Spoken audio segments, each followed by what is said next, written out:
The Experimental Aircraft Association from Oshkosh, Wisconsin, brings 2 flying warbirds to the Sarasota Bradenton International Airport this weekend.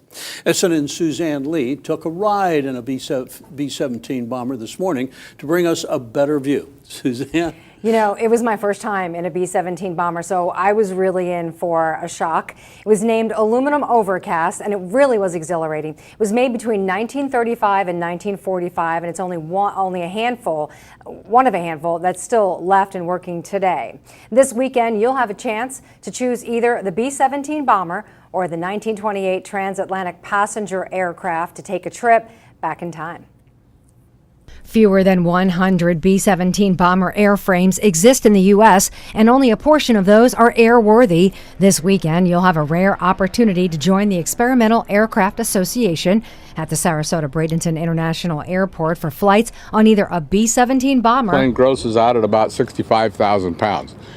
And that's when it's full armament, so it's pretty heavy. Or an original 1928 transatlantic Ford tri-motor. So you don't have to go to a museum to see it hanging from wires. Our airplanes fly passengers. On either one, the view from above is breathtaking around the Keys and the crystal clear Gulf. Flying on the EAA's B-17 bomber is only a minor glimpse into what a 19-year-old airman must have experienced during World War II. So these young guys were up there with bomber pants, jackets, hat. They had an electric suit they plugged in. It only worked in different spots. On the cozier side of air travel, the 13,000-pound Ford tri-motor took off for the first time in December 1928, traveling from the West Coast the following year for passenger travel. Considered a flying museum today, it has its own who's who list of notables. Howard Hughes actually has flown in a Ford tri-motor, and he actually had TWA Airlines, and this airplane was owned by the forerunner of TWA.